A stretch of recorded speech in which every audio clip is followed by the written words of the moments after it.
Now, Dianna is pitching for £2 million worth of funding to convert some offices into residential accommodation. This pitch was shown on the hit Sky TV show Property Elevator. Property Elevator is a bit like Dragon's Den. People come along and pitch for funding for their property projects. There are 5 angels on the show that they're pitching to. These are Nicholas Wallwork, Helen Chorley, John Howard, Paul Mahoney, and myself, Ranjan Bhattacharya. What you're going to see is the pitch as it went out on the telly. But every now and then, I'm going to freeze the action and give you the benefit of my analysis and commentary of how things are proceeding. If you're new to this channel, make sure you subscribe and hit the bell icon. We put out a whole load of property content each and every week. You're going to want to subscribe and hit the bell icon so you're notified as soon as we upload. Also, if you like it, smash the like button, comment, and let us know whether you do this deal in the comments below. If you want to binge watch and learn hugely from some of the past pitches on the show, we've created a special Property Elevator playlist. The link is in the description below. There are a whole load of past pitches you can learn a lot from. Now let's go over to Elizabeth Warburton, the show's presenter, who meets up with Dianna before she comes in to face us angels. Hi, thank you so much. Whereabouts have you come from today? Today I came from central London. Okay, so not too far then. Yes. So tell us a little bit about what you've brought today for the Angels. So this is a commercial to residential deal. Yes, I think this is a very exciting deal and it has a lot of potential. Definitely, So, it's good opportunities. yes, at the exactly. Moment, I isn't can't there? wait to present this to the angels. Good. So what investment are you after today? So I'm looking for £2 million. Okay, Yeah, so quite a lot. Yeah, so it's a big project, but also the net profit is also really promising, exciting. and also the GDV. So I'm really hoping that the angels will like my deal today. We've got Dianna coming in next, and she's bringing the deal, I think, from Bromley. 3 floors above shops to convert. Bromley, good area? Bromley is a good area and it's an office to residential conversion. So my name is Dianna. I came from central London today to present you this commercial to residential deal. And I'm here today because I would like to work with a property angel investor, and I would like to rely on their knowledge and expertise. And I'm also looking for all fundings for the project, which includes the deposit to secure the property and all additional costs, so the construction costs and the legal and professional services, and this is altogether £2 million. Okay, tell us a bit about yourself, your background, and how you've eventually found this deal. So today I came from central London, but I am originally from Hungary, where I started my university. I studied international relations, and I continued my studies in the Netherlands, where I studied and lived for a year. Then I pursued political career, hence I worked in the European Parliament in Brussels and Strasbourg. And after that I moved to the United Kingdom, to Exeter, Devon, where I worked for Exeter City Council in the Housing Development Department. We were building residential houses and also bigger projects such as a care home and a swimming pool and leisure centre. After this, about 4 years ago, I moved to London and I decided to be a flight attendant, which is my current occupation. So you've got the deal in Bromley, 1.1 million. Where is that purchase price agreed? Where are you up to in the process so far as actually being able to buy it? I found this property and I did my thorough due diligence. I hope you appreciate it in my pack. Very thorough, yeah, very good. I Very try good to pack. put as much information in the pack as possible to give you a very good overview of the deal. So the property is in London, in the town centre of Bromley. And the area has the highest Patal scores, so the public transport accessibility level is 6. Okay, what this means is PTAL, PTAL, and this applies to developments in London, and it's a score that says how available public transport is to the vicinity of that particular development. So if you've got a higher PTAL score, that means basically there's a lot of public transport in the area, and owning a car or having parking in that area isn't such a big deal, and therefore won't be a reason that the planners will hold it up. So it's a good thing that she's talking about. The site is 446 square meters, which is set on 3 floors above 3 shops. Okay, so the £1.1 million purchase price, is this property simply on the open market at the moment? Have you started talking with the vendor? Are they happy with that price? Yes, so it is on the market at the moment, yes. And so I just found this site because I called several commercial agents and I told them my criteria, what I am looking for. And eventually this was a site that I found, and that's how I sourced Just the out of property. interest, what was that criteria? I was looking for a commercial to residential deal somewhere in London, and also I took into consideration the price and also the price per square meter, which in that case, so the asking price is 1.1 million and the total size is 446 square meters, which means that the price is just over 2,400 pounds per square meter, and I think this is a quite good price in London, and because it can be converted into several residential flats, the GDV is £3 million. The existing use of the space above the shops, those are offices? Yes, it's vacant, it's Class E. How do you access the space above? Is it through the rear or? In the pack you can see the floor plan, and you can go in actually between the shops. There is a new, there is a new staircase which was built recently. And the other thing that you mentioned, which is very good, the freeholder is giving consent for the works. Do you know what the situation is regarding the leaseholders for the shops giving permission, if necessary, to make soil runs and all of that? Both of the shops are empty at the moment. As you can see, the space we're looking at buying here is just the above floors. So when you convert that to residential, you're going to be putting in bathrooms for each and every flat. Now the bathrooms will generate waste. You will need to expel your shit somewhere. So those 100mm pipes will have to go from the third, second, first floor, but they'll have to go to ground floor level. And if someone else is in occupation of those ground floor units, that can pose a massive problem for you. Are those shops empty? Yes, yes, the shops are empty.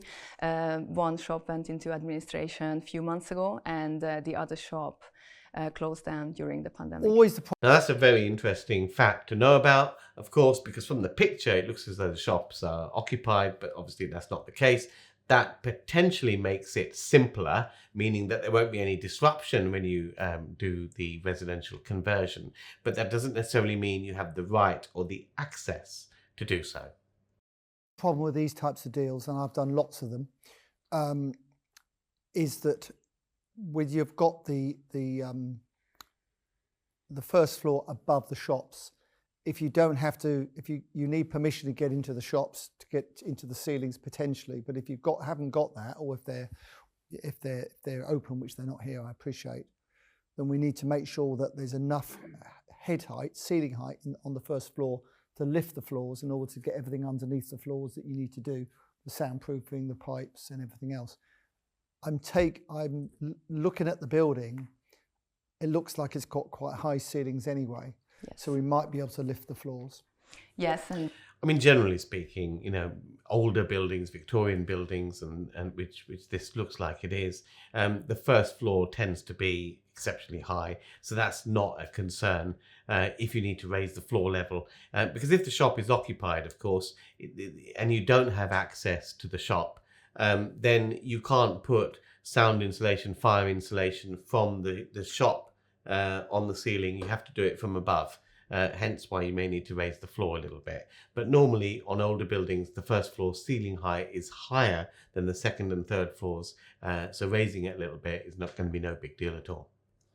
as I mentioned, there is a separate access to the upper floors as well from the ground floor. Yeah, but No, that's fine. Good. Okay. And has it got? Remind me. Has this already got PD, or have we got to apply? No, there is no PD, no planning at the moment. So the idea is to convert the existing layout, the vacant offices, into residential flats under permitted development class MA.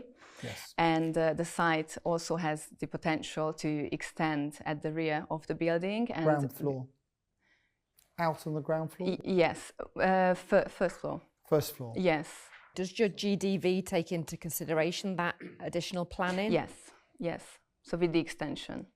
But we're not sure if we can get the extension at this point. Yeah, exactly. And do you know what that differential adds? Do you know what that extra planning adds? Now, this always raises an eyebrow for me. Here's what I teach my students. It's very, very simple. Planning is a pain in the neck. You know, it's uncertain. You've got no idea whether you're going to get it. It varies from council to council, planning officer to planning officer even.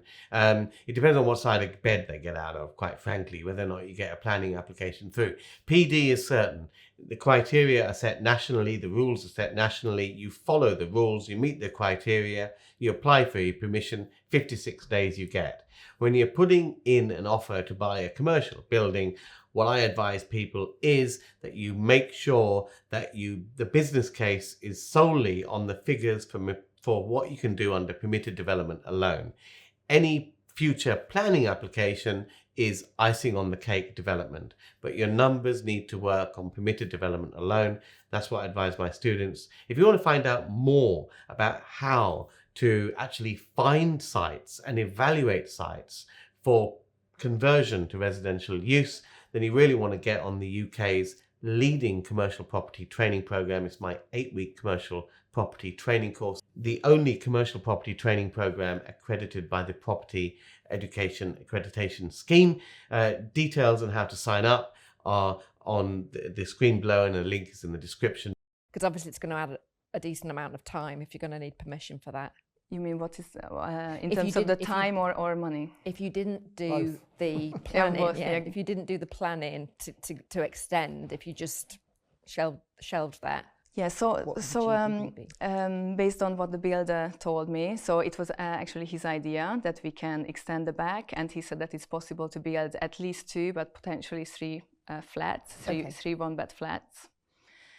And I, based on the sold comparables, the market value of a one-bed flat in that area is 280. The 11 one-bedroom flats. Now, I'm very skeptical actually when builders give ideas.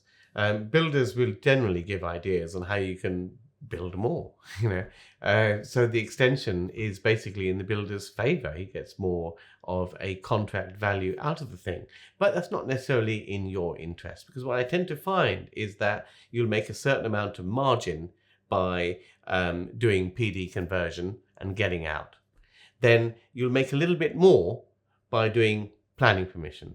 But that little bit more, when you take into account that will probably take you an extra year or year and a half to get through, when you factor in that little bit more, that incremental uplift from just doing PD alone, over the fact that you're in there for at least a year longer with the increased financing costs and all the rest of it to sustain, then of course it doesn't look that attractive at all. And remember one thing: when you're building a number of flats, you only make your profit when you've sold your last few flats. So, you know, the whole thing is going to be a building site forever. It's going to be a long time before you can put a single flat on sale. The first chunk of flats are basically paying off your costs, and it's the last few that are sold is where your profit is. And you're delaying that profit by a long time for that extra planning permission, rather than just getting in and out and do the simple stuff, do the simple PD quickly, and then rinse and repeat and do it again. Is that just within the existing envelope or including an extension? Including, yes. Can I just ask how many it would be if you didn't do any extension? 8? 8. Okay. 8. What's the GDV? So you can see what I'm going on here. Do the 8, get out, forget about the 11. It's not going to be worth the palaver for that extra 3 flats. On the 8 one-bedroom flats? a one-bed flat can be, I think, easily sold for £280,000 or maybe even more. Ranjan, permissive development. You are a resident expert. That was a compliment there, but the eyebrows, I mean, I don't know what that Roger Moore impression was all about. You tell me in the comments below, guys. I think we're going to have to rejig some of the figures because I would go for it based on the 8 flats, what you can do under the existing envelope. Definitely. I think it worries me that basically you've taken advice from the builder on the feasibility of doing the roof extension. So yes, I mean, he would probably say, yeah, I'll build whatever, you give me the contract to build. The issue is whether it's doable from a planning point of view and things like natural light and whether the flats are actually worth developing because, the optimum flat units, particularly on second floors and all of that, are 1-bedroom flats. It's not worth making big flats. So I think it would have been nice to have presented 2 options, I think. One with what you can do just with PD, because they were quick in and out. Because one thing you've proposed is a 2-year project time plan, which on the returns I think is a little bit too long. My idea was that to maximize the profit, and the idea was that if you can develop extra 2 or 3 bed flat, then potentially the profit can be. I think the deal for me would be to get the 8 done, then apply for the planning for the 3, and that's a real just icing on the cake, a bonus. But something to consider in that profitability is that time is going to cost you money. So time will affect the profitability on that because I don't know how Bromley are, but let me tell you, I'm doing something in East London and the permission, it's painful. Forever, beyond. Forever. And particularly if we've got development finance on that, we're going to be racking that money up the whole time, particularly if we develop out the 8 first. Very frustrating. So yes, headline, we get it, but actually there's more to it than that. The 8 flats that you can build very quickly under PD, you're left without being able to sell them because the back of the building is a complete building site. Yeah, agreed. Yeah. And Ranjan's that right could be on a that. bit of a problem. I'd like to be right on 1 or 2 things. Well, you're right on lots of things, Ranjan. Don't have such a chip on your shoulder. Nicholas, what do you think? You've kept very quiet. Yeah, really great pitch. Great pitch. Potentially, really good site. I can see why you're attracted to it. I've actually seen this site before, and it was for sale with the retail units at the time. It didn't really work. So, how long have you seen this project for? You're presenting just the uppers, but is that all that's for sale at the moment? Because I don't really like leasehold properties. That's my issue. Is who's controlling the freehold? Are they putting any covenants on it? Are they wanting any part of any future development deal? For example, do you know much about that at the moment? Yeah, so I did ask the agent. Nick's absolutely bang on the money here. I've covered this subject time and time again. And one advice I give all my students, if you want the minimum of hassle and you're converting commercial buildings to residential use, go for freehold only because that's when you have maximum control. Unless, of course, the freeholder has given you consent, license to do whatever works you like. That is an exception and that's pre-agreed. But generally, freehold is best. Agent about these because I saw that it might come up. So the agent has a very good relationship with the owner, and the agent told me that the freeholder might be willing to sell the whole freehold site, so that includes the 2 shops as well. But at the moment, only the leasehold is for sale. Diane, I'm not bothered about the shops, so don't worry about that. The project/design team fees of 230 grand, what are they made up of? Is there an explanation of that? Like a bit of a breakdown? It's a lot of money. Yes, so this is from the builder's quotation, which I also included in the pack. Yeah. So this is Okay, the price that he asks for. Is that including a project manager or something? It will be. Yeah. I mean, that's it must 20% of the build Big- cost. big So chunk. Yeah. that's potentially quite high, which is good news for an investment. Great news, because that can be cut right down. Yeah. Well, yeah, but his number is 100,000. But that can be cut down as well. Yeah, it is. It's 100, not 230. 100. So what's the extra 130? Well, there's The prelims there. prelims. That's because you use Diane's using a proper builder, and proper builders, professional builders, will have a prelim where they get on site, temporary loos, temporary officers, and everything else. How much is it? 130 grand. 130. Well, we Plus can cut, another 100 for consultancy fees. well, the good news, we can cut that right down. Well, project management fees. More profit for yourself. And for you, hopefully. Well, as potentially. And I can just so I can just say that the builder was recommended to me. Recommended. Yes. Yeah. Can I just ask you about one of the concerns that I've picked up on, and that is the fact that there's an Article 4 direction area coming into Bromley, which is due to be implemented in December of this year. Yes, that's correct. Do you know if that means that existing applications have to have been built or started by that time? Because they are starting to implement these Article 4 directions where you have to have built it by a certain time. Do you know that level of detail? And if you don't, that's fine. It's very specific. Okay, yeah. What I can But tell if you you that do, that's really impressive. so it is not in the article in an Article 4 area at the moment. But as no. you just said, the Article 4 new Article 4 direction is coming this year in December.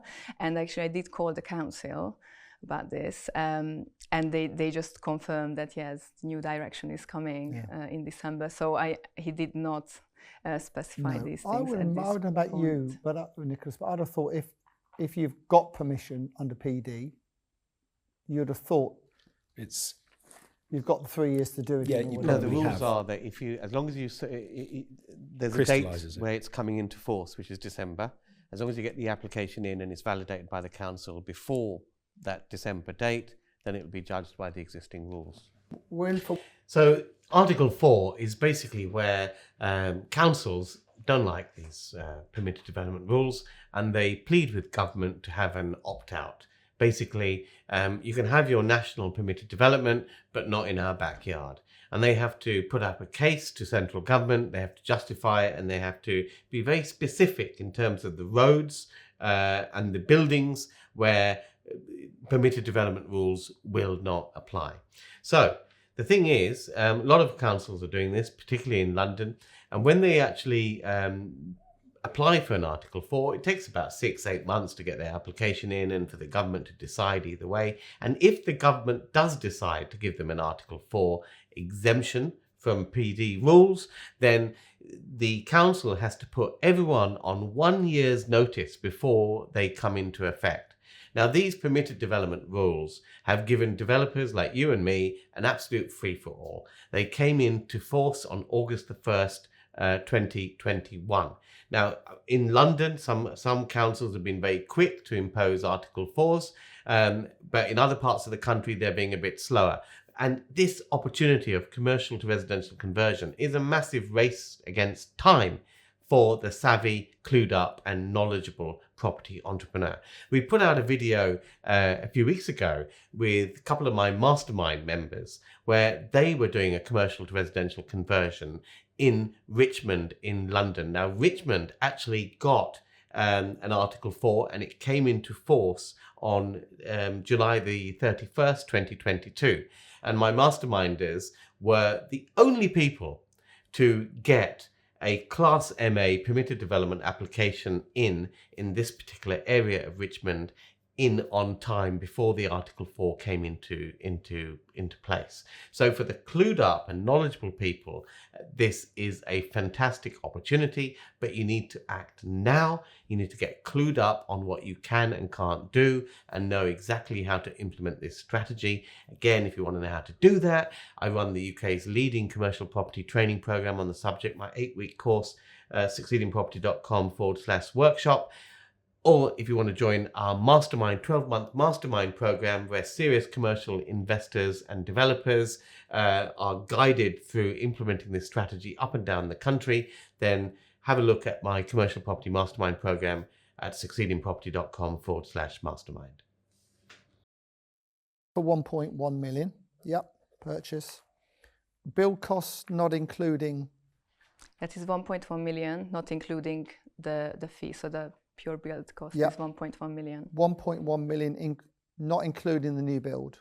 Oh, sorry, not including the professional Without service the new fee for build, the builder. yeah. No, not including the fees. Oh, the That fees. does Not include including the those 3 fees. extra flats. So we take off the 3 extra flats that we may or may not do. That doesn't knock that Yeah. much off. though. So the builder made this quotation based on the extension as well as the conversion. Don't think you're going to knock much off though for that I extension. mean, one other thing you've added in is you've added in VAT of 220,000. Yes. What's that calculated off, please? You'll get that back. So the building is VAT. Oh, so the it's building's VAT. it's elected So we, for so VAT. we got it elected for VAT, so we've got to purchase it with Yeah. VAT, but we get the VAT back. You de-elect that, so yeah, that doesn't need to be in your numbers, which is So many commercial properties are elected for VAT. That creates another complication when buying commercial property, and if you're not savvy enough, it can really screw you up. Because remember, if you don't do it in the right way and you end up paying VAT on the property, you'll then pay stamp duty on the purchase price plus the VAT. So it's important to do things in exactly the right way so that you de-elect the property for VAT, because remember, if you're converting to residential, then there's no VAT on residential property. There's only VAT on some commercial property. So again, this is another example where having the right knowledge is absolutely key to making sure you pay the right amount, the optimum amount, when you're doing these sort of deals. good Well, news. I added that, so That's fine. That can That's come out. absolutely fine. It's a nice cherry on the top to get. yeah, I just added that that amount because out. at the beginning we would need to pay that. We so need the cash. You don't need Yes, the cash for and that. and Good that's why I point. added you don't need the cash for it. If you're buying it, you can. I'm not going to quote the VAT form because I'm not a tax accountant. But there's a de-election There form. is you a don't have to pay de-election it. form which you can sign to avoid having to pay the VAT, but only if the vendor is prepared to do it. Absolutely, yeah.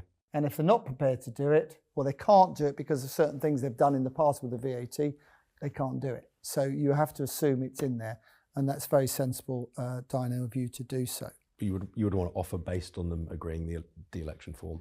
But they normally say yes, and then they go and get a VAT expert on it, and they say no. So, you know, it's a difficult one, isn't it? I've not had a single one fail out of I have. 30 plus conversions. I have. So, okay, no, it's, I'm it impressed can you've happen. done 30 I think conversions. I think to it's be low. honest I with you. think it's low risk, isn't it? Enough questions, ladies and gentlemen? Just a little bit more from me. Yeah. Like it really is, as John said, it's a really good pack. There's a lot of detail. You've included contingency, which is great. And actually, I think you're the first person that we've seen where the numbers, I would say, are conservative. Like you know, you've overplanned for costs. I mean, that it's a really fine balance when you overplan for costs, which is great. I prefer to see. It does then have the impact on the return on investment, and a return on investment of 51% over 2 years isn't kind of that appealing. But I can see that there is juice factored into the costs that actually would come back. So that's great. My question is more around kind of what you've done previously. Is this the first thing of this size you've done? Yes, this is my first project. Yes. Do you have any Views, assets in the ambition. UK? No. No. Okay. The reason I'm asking is that the lending would absolutely look at your personal situation as one of the borrowers, and that would be harder to get through. Not impossible, but harder. And as an investor, we would probably have to go on that mortgage and potentially have to give personal guarantees as well. So with any offer you'll get today, that's where we'll be coming from, is that we're going to be putting in more risk than perhaps other people that have come in. I do And appreciate they're that. the only yes. people on the mortgage. So Yeah, I if don't there's have a single any debt- asset anymore. Okay. Not anymore. It's similar to a pitch that we had earlier in that, given your experience level and your financial position, it's effectively a deal where we would be doing the development as opposed to it being a sort of proper partnership. Now, there's nothing wrong with that. You are where you are, and you need to start somewhere, and it's very ambitious, which is great. Yeah, but it's the question is this a development I want to do pretty much on my own, and have you learn as I do it, if that makes sense. Where I am on that is that if there's no skin in the game at all, that's a little too far beyond my comfort zone at the moment. But I appreciate that. love your ambition. I love the detail that you've brought to us, and you're super impressive. And we may know another program we want to talk to you about, don't we, John? We might well do. I don't think this is one for me. So I will be out. I prefer propositions where you're dealing with the whole building as opposed to the leasehold element. I've always found them a bit too overcomplicated. I would prefer to do this just on the PD in and out as opposed to any planning permission development, because I think that would quite frankly, be a pig's ear in that borough. So I don't think this was for me today, but I think you're very investable, and I disagree with some of the comments that are made. I think it's actually about finding the deal, and even if you don't have assets in the UK, it doesn't matter. If you've got a great deal, I would have backed it, but I don't think it's great enough for me, but I would have backed it regardless of those things, because it's the deal that's the number one key thing. Spot on. Well said, Ranjan. Sorry, may I just ask, would you be interested to purchase the whole freehold? Would it That make would be a it different proposition, and yes. Okay, so the whole freehold site could be sold for a 2.3, 2.4 million. I asked the agent, and that's how I know. So that's the deal. price for the whole freehold site. That was the deal that I saw recently, and for me that didn't work because for another 1.2 million for the retail, that doesn't work. So actually this works better than with in my view. I kind of agree with the concerns that everyone's raised. Obviously there's limitations with the fact that it's leasehold, 2.3 for the freehold, and then another million on the build, or more than $1.5 million on the build cost. You don't make any money, aside from the fact you'd still own the shops. So, and obviously it's going to require a fairly decent level of cash investment. And if I was going to sort of go to that level, I'd want it to really stack up. So therefore, for those reasons, it's not for me. Thank you. Where I am, Diana, I would love to have done this deal because it's right up my street, what we do on a regular basis. There's nothing wrong with you coming in here and not having the experience to do a scheme of this sort. That's what we're here to do. And that doesn't bother me in the least, because like Ranjan said, it's the deal. I can help you put all the rest of it together, and I can work with you to make sure it's successful, because we're going to be partners. So that's not a problem. The issue is there's just not enough profit in it at 1.1 million. Now, if we can go back and buy it for 900,000, then I'll be delighted to do it with you. So it's not a yes and it's not a no, to be honest with you. It's a hopefully. And what I'd like to do, I mean, Nicholas might decide differently to me, but what I'd like to do is for us to speak at the end of the week and see what we can do to get a deal done. But as it is now, it's a no, but I'm hoping it will be a yes. Okay, thank you so much. No problem. It's all about if you buy at the right price, you've got lots of options. Yes, and with yes. that, you've only, because of the price, you've only got one option. Yes. Nicholas, can you finally get off the fence, please? Yeah, absolutely. Well, I think the guys haven't looked at the layouts. That's why they've missed the trick yet again. If you look at the size of the units, you have obviously got some constraints from the existing floor plate where, for example, the first floor on number 99, you're going to struggle. You won't get 2 1-beds on there. But you've also priced these 8 1-beds.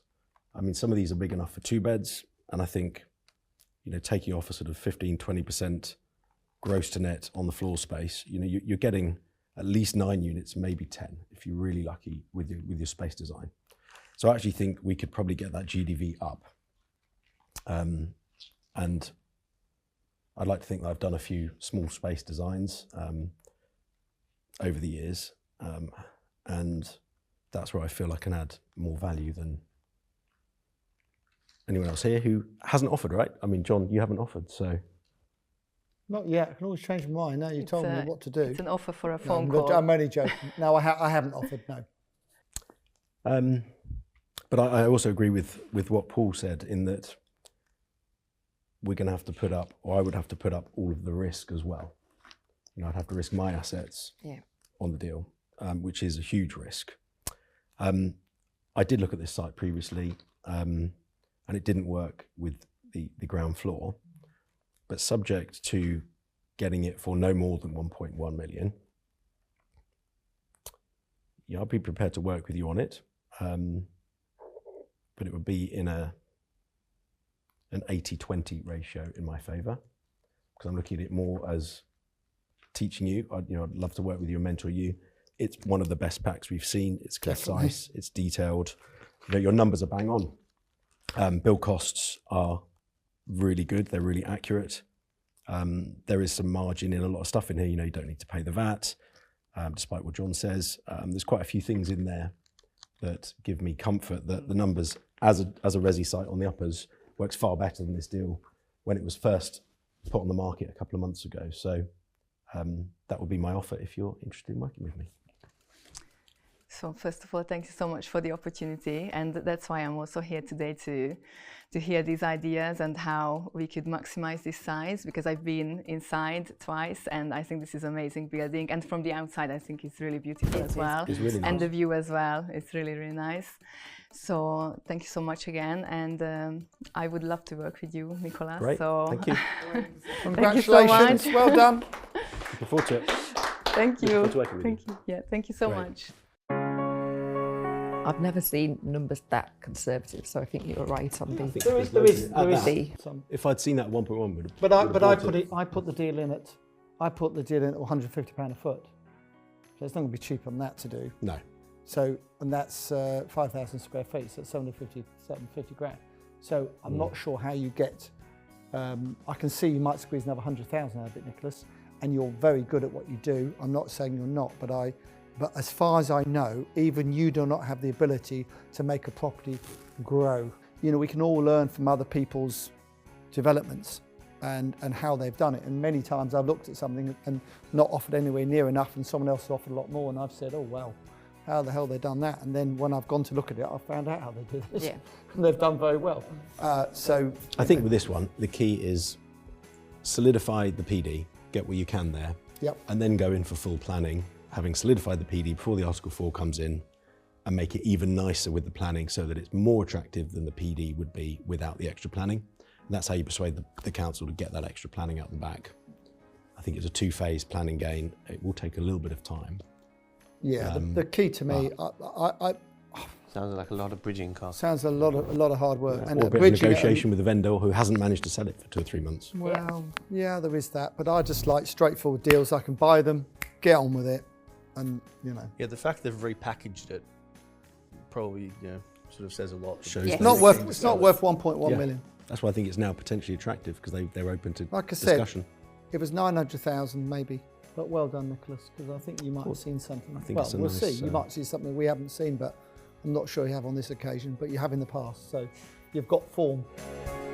I'm not really convinced by this one. I'm not fully understanding why Nicholas actually did that deal. So we'll have to wait and see what transpired. I think the concerns were all very real, and I think we're just a little bit clutching at straws really with things like, well, it hasn't sold for 3 months. The vendor may renegotiate this and that. But you could add lots of ifs and buts. But from the facts on the ground that we have today, I'm not convinced that there's, quite frankly, enough in this.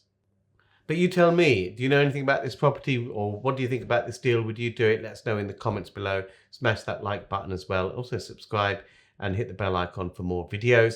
Let's go over to Elizabeth Warburton. So, how was your experience in the room? I really enjoyed the whole pitch, the whole process. Good. Would you do it again? Yes, I would. Yes, definitely. Yes, and maybe next time I can bring an even better deal. Yeah. Yes. So tell me what happened with this one then. So I got an offer from Nicholas, so I'm more than happy. I'm very, very happy, and I'm looking forward to working with him. Amazing. So what was the offer that he has handed you?